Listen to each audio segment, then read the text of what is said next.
Olá, gente peregrina! Olá, gente membresina! Para quem vai assistir isso no futuro, não faz diferença nenhuma. Para você que está assistindo agora no lançamento, uai, vídeo liberado sábado, 19 horas, da playlist A Bíblia Toda, verso a verso, mas não é meio-dia? É meio-dia, mas para que a gente possa alcançar a tradução, vai ser preciso uma engenharia do estilo chinês, japonês, uma mega engenharia para a gente alcançar, porque eu preciso transformar cada capítulo em 2 vídeos, o que significa que o dia a dia eu mato com os 4 vídeos, 2 capítulos, 4 vídeos. Mas como eu faço para alcançar? Com 4 vídeos, cada vídeo metade de um capítulo, eu mantenho a distância, mas eu tenho que ganhar a distância, tenho que alcançar os calcanhares de Levítico. Então vamos ter que sapecar vídeo fora do horário, mantendo os 4 vídeos e vídeos extras da playlist. Quem gosta muito da playlist vai ficar feliz um tempo. Quem não gosta tanto vai, poxa, preferia que fosse alguma outra coisa. Eu espero a paciência daqueles que precisam de paciência, e muito barulho e muito contentamento, muito comentário de satisfação para compensar, por parte daqueles que ficam satisfeitos de eu estar pondo fermento na massa da playlist A Bíblia Toda verso a verso. É que eu li tanto Êxodo, não tem fermento, é tudo ázimo, tudo sem fermento. Foi juntando fermento, agora eu vou usar na playlist A Bíblia Toda, verso a verso. Então vamos lá? Êxodo, capítulo 3, 1 a 10. Aí está na sua tela o texto, Êxodo 3, de 1 a 10. É o texto hebraico que você vê e você vai ouvir com suas orelhas de ouvir a minha tradução, feita já há um tempo e disponível em www.nossabiblialivre.com. Você pode optar entre abrir lá o site e acompanhar ou simplesmente ouvir e aguardar então os comentários. Leio do verso 1 ao 10 e o restante fica para o próximo vídeo. E Moshe está pastoreador da grei de Itirô, o sogro dele, sacerdote de Midian. E ele conduz a grei atrás do deserto. E ele vai até a montanha do Deus, a Horev. E é visto o mensageiro de Yahvé para ele em uma chama de fogo, desde o meio da sarça. E ele vê. E eis a sarça queimando no fogo, e a sarça não está se consumindo. E diz Moshe que eu me aparte, por favor, e que eu veja visão grande esta. Por que não queima a sarça?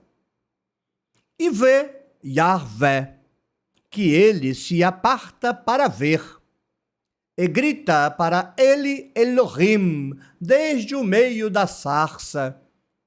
E ele diz, Moshe, Moshe. E ele diz, eis-me. E ele diz, que tu não te aproximes aqui, tira as sandálias de ti, desde sobre os pés de ti, que o lugar que tu estás acolunado sobre ele, solo de sacralidade ele é. E ele diz, eu sou o Deus do pai de ti, o Deus de Avraham, o Deus de Yitzhak e o Deus de Yaakov. E esconde Moshe as faces dele, que teme desde olhar para o Deus. E diz Yahvé, ver eu vejo a aflição do povo de mim, que está em Mitzraim, e o apelo deles eu ouço desde as faces dos feitores, que eu conheço os sofrimentos dele, e eu desço para fazer tirá-lo da mão de Mitzraim, e para fazê-lo subir desde aquela terra a uma terra boa e larga, a uma terra emanadora de leite e mel, para o lugar do Quenaani, e do Riti, e do Emori, e do Perizi, e do Rivi, e do Iebusi. E agora, o apelo dos filhos de Israel vem para mim. E também eu vejo a tirania, que Mitzraim são tiranizadores deles.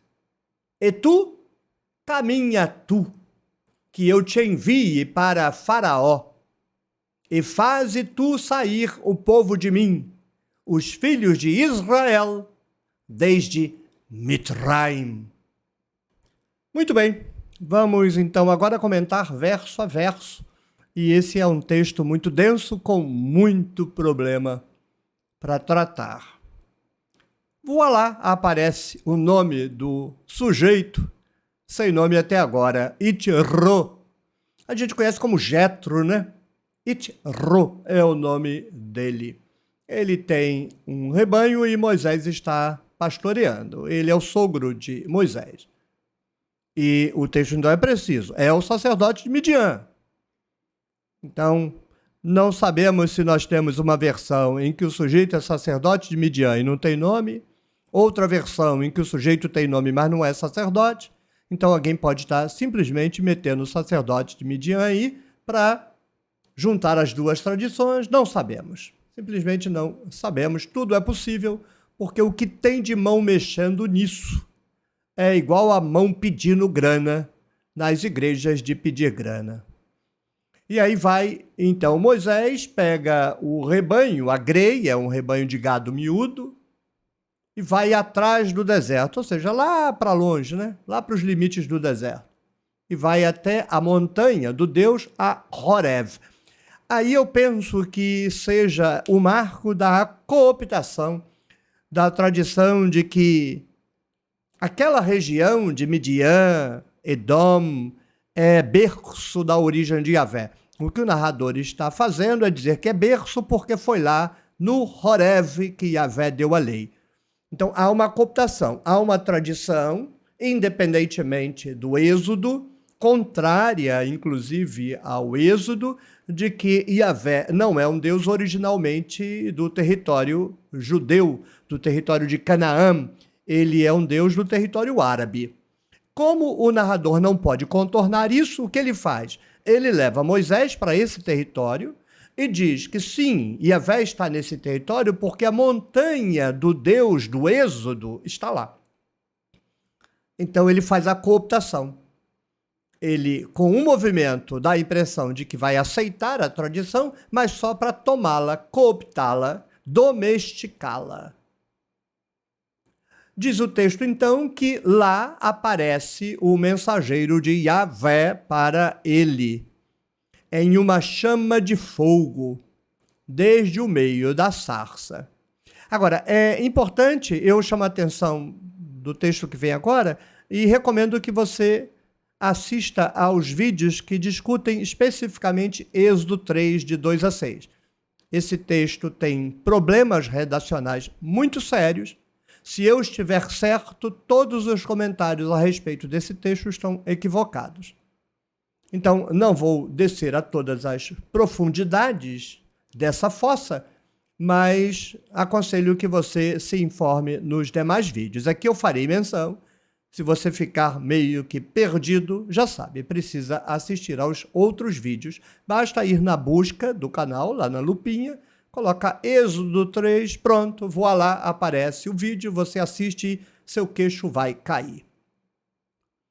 Então, primeira, mensageiro de Yahvé, anote isso, aparece para ele numa chama de fogo no meio da sarça. Moisés vê, e a sarça está queimando, Baar, mas a sarça não está se consumindo, Ahal. Então, Baar, Ahal. Baar está, Ahal não está. Queimando está, consumindo não está. Então Moisés diz assim, puxa, que visão magnífica, extraordinária, grande visão. Por que a sarça não queima? Não, a sarça queima. A sarça queima. Olha lá o verso 2. Eis a sarça queima. Ela não está consumindo. Aí Moisés então pergunta por que ela não queima. Bem, ou Moisés é burro, ou o narrador também é burro. Não, não é isso não. É porque a sarça não queima não faz parte da narrativa, é um acréscimo. Você pode tirar ela que não vai fazer diferença nenhuma. Veja.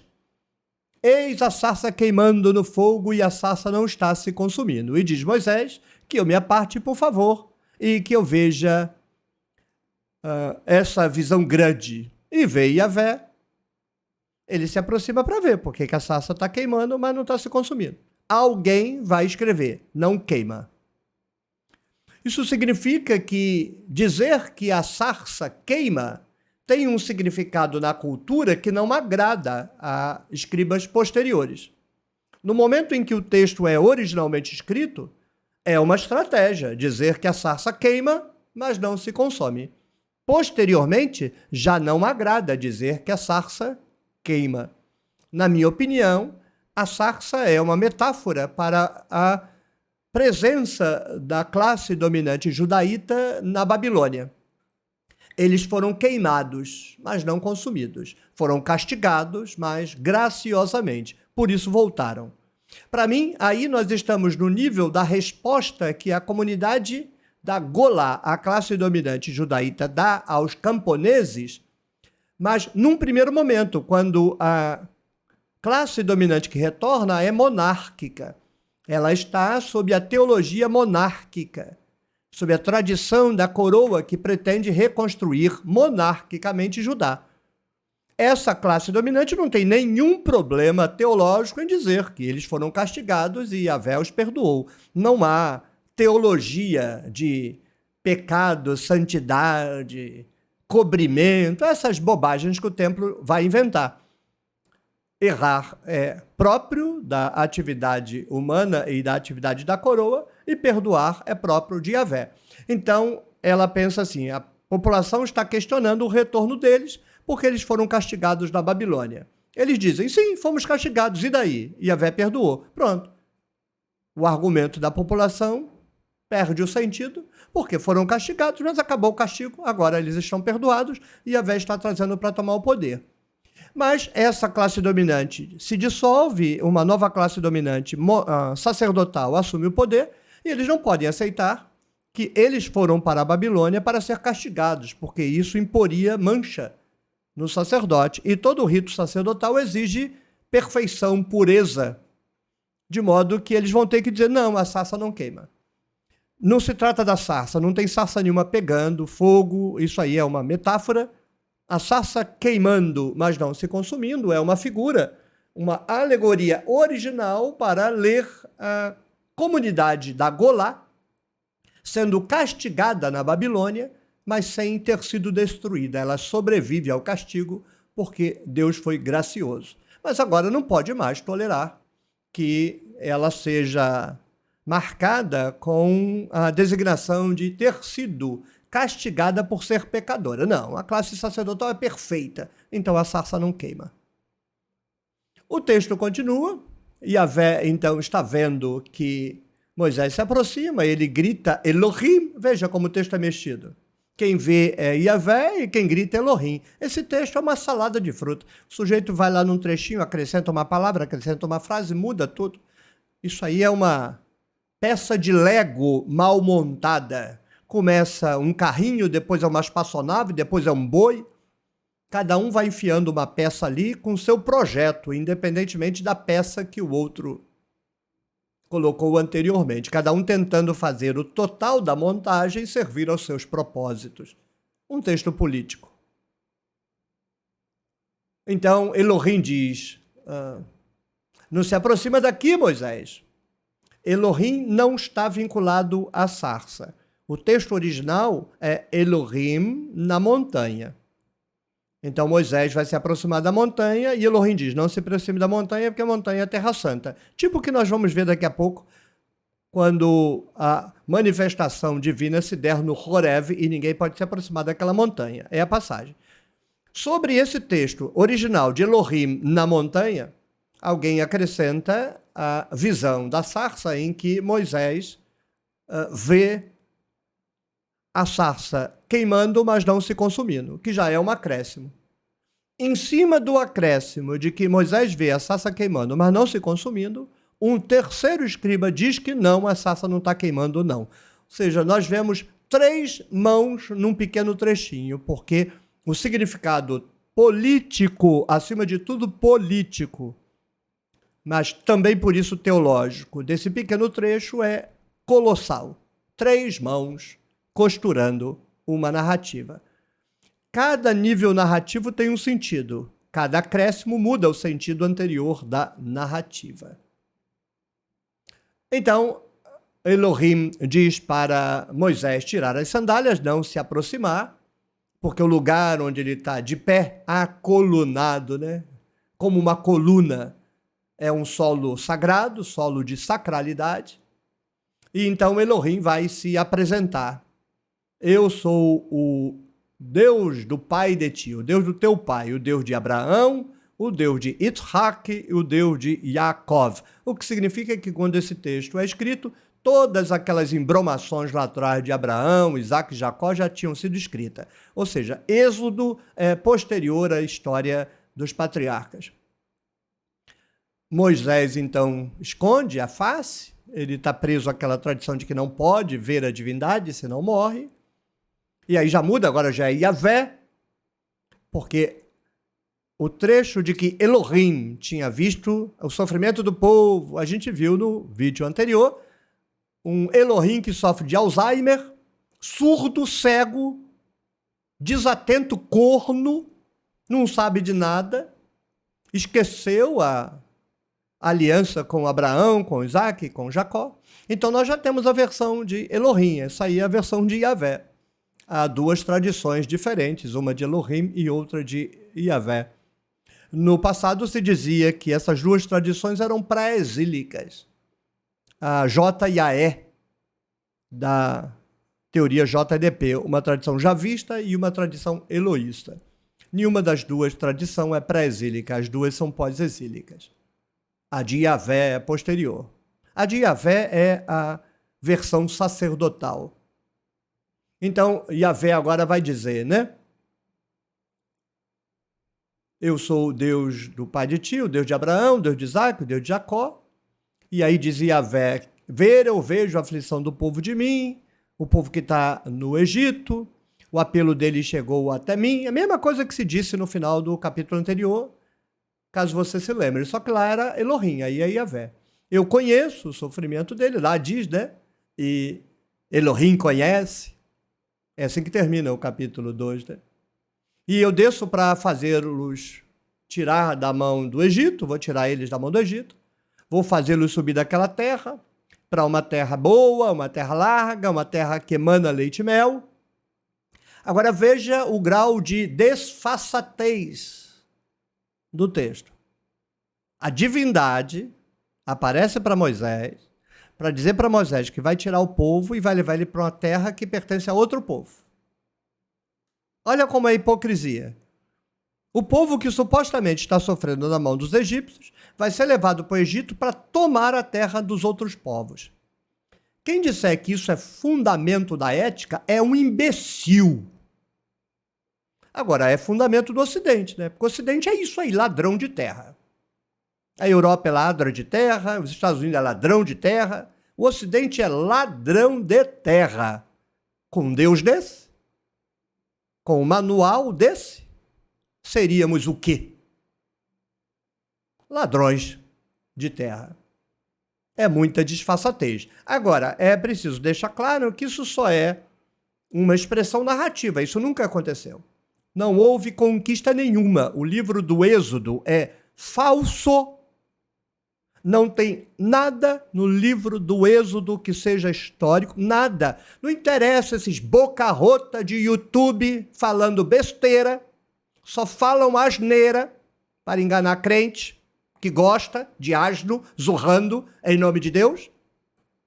O livro de Josué é totalmente ficcional, nada disso é verdadeiro. Então, em que pese a proposta narrativa ser pútrida, podre, pérfida, não corresponde à história. Israel não tomou terra de ninguém no passado, porque Israel era o cananeu.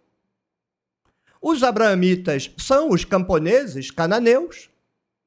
E os judaítas, esses, pode-se dizer deles que tomaram Jerusalém. Tomaram Jerusalém dos jebuseus.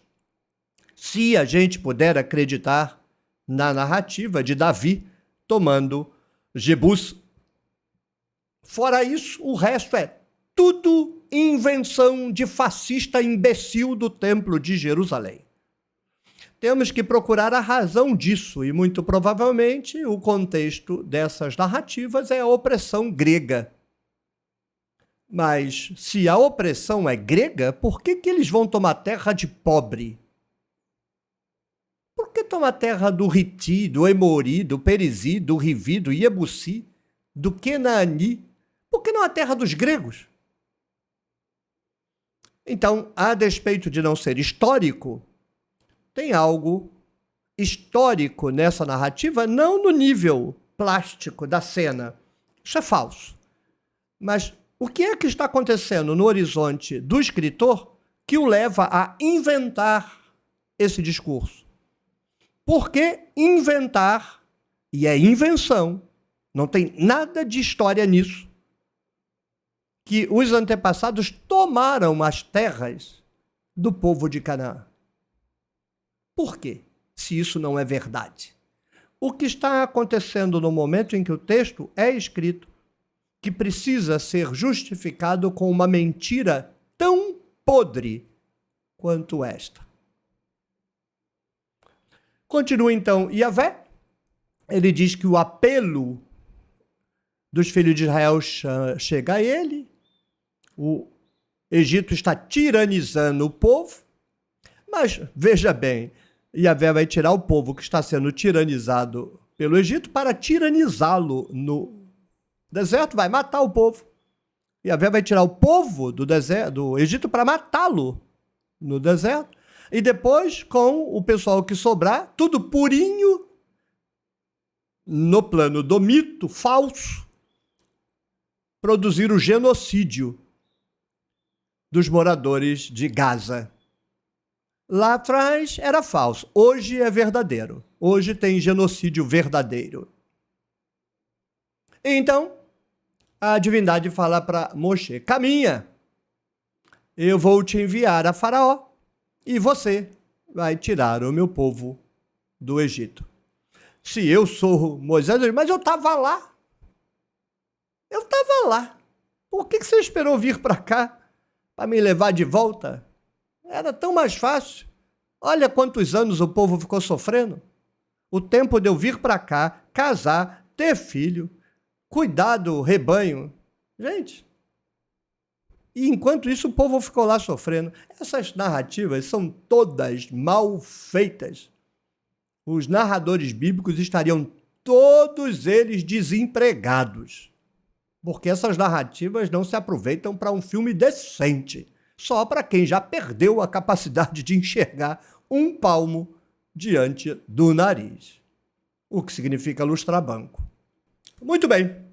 Caso você tenha gostado, encha aí de joinha. Eu sei, só dá para botar um nesse vídeo, mas tem os outros. Você não deu like num monte de vídeo? Vai lá, tire aí 10 minutinhos, olhe aí alguns vídeos e dê like. Ajude o canal com os likes. Deixe comentário. Aí você pode deixar um comentário de crítica, educada, senão vai pro lixo. Elogio, uma pergunta, um engajamento, bom dia, boa tarde, olá, qualquer coisa. Ajude a engajar o canal.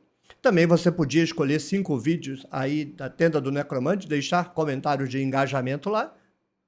Faça como Elohim, lá em Gênesis 1, frutificai, multiplicai os seus comentários. Pode ser repetido. Bom dia, bom dia, bom dia, bom dia, não importa. Vai engajar. E quando você quiser bater um papo sério, aí você escreve um comentário sério, a gente troca uma ideia séria.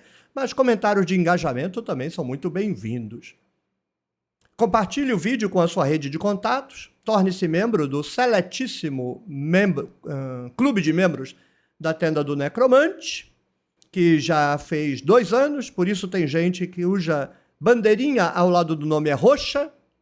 Verde é membro de 1 mês, azul 2 meses, amarelo 3 meses, laranja 6 meses, vermelho 1 ano e roxo 2 anos. E, finalmente, apoie o meu projeto de tradução da Bíblia. Hoje eu estou gravando esse vídeo no dia 22 de abril. Você vai assisti-lo em junho, quase um mês e meio depois. Hoje, 22 de abril, são 320 apoiadores fiéis, dos quais eu só posso dizer boas coisas e aos quais eu só posso agradecer por sustentarem, garantirem o projeto até aqui. Aos trancos e barrancos, porque eu precisava de 3 vezes esse valor para eu não ter dor de cabeça e poder me dedicar sem preocupações à tradução. Está longe disso. Eu tenho que traduzir um capítulo e me preocupar com a vida. Traduzir um capítulo e me preocupar com a vida para saber se teremos recursos para manter o projeto. Enquanto isso, com perdão da palavra chula, bunda nesta cadeira que meu filho me deu de presente, olho agarrado na tela, tradução, trabalho, trabalho, trabalho. Meu nome é Trabalho, Trabalho, Trabalho. Nome, sobrenome e nome de família. Tchau, tchau. Até o próximo vídeo, até a próxima rodada de café.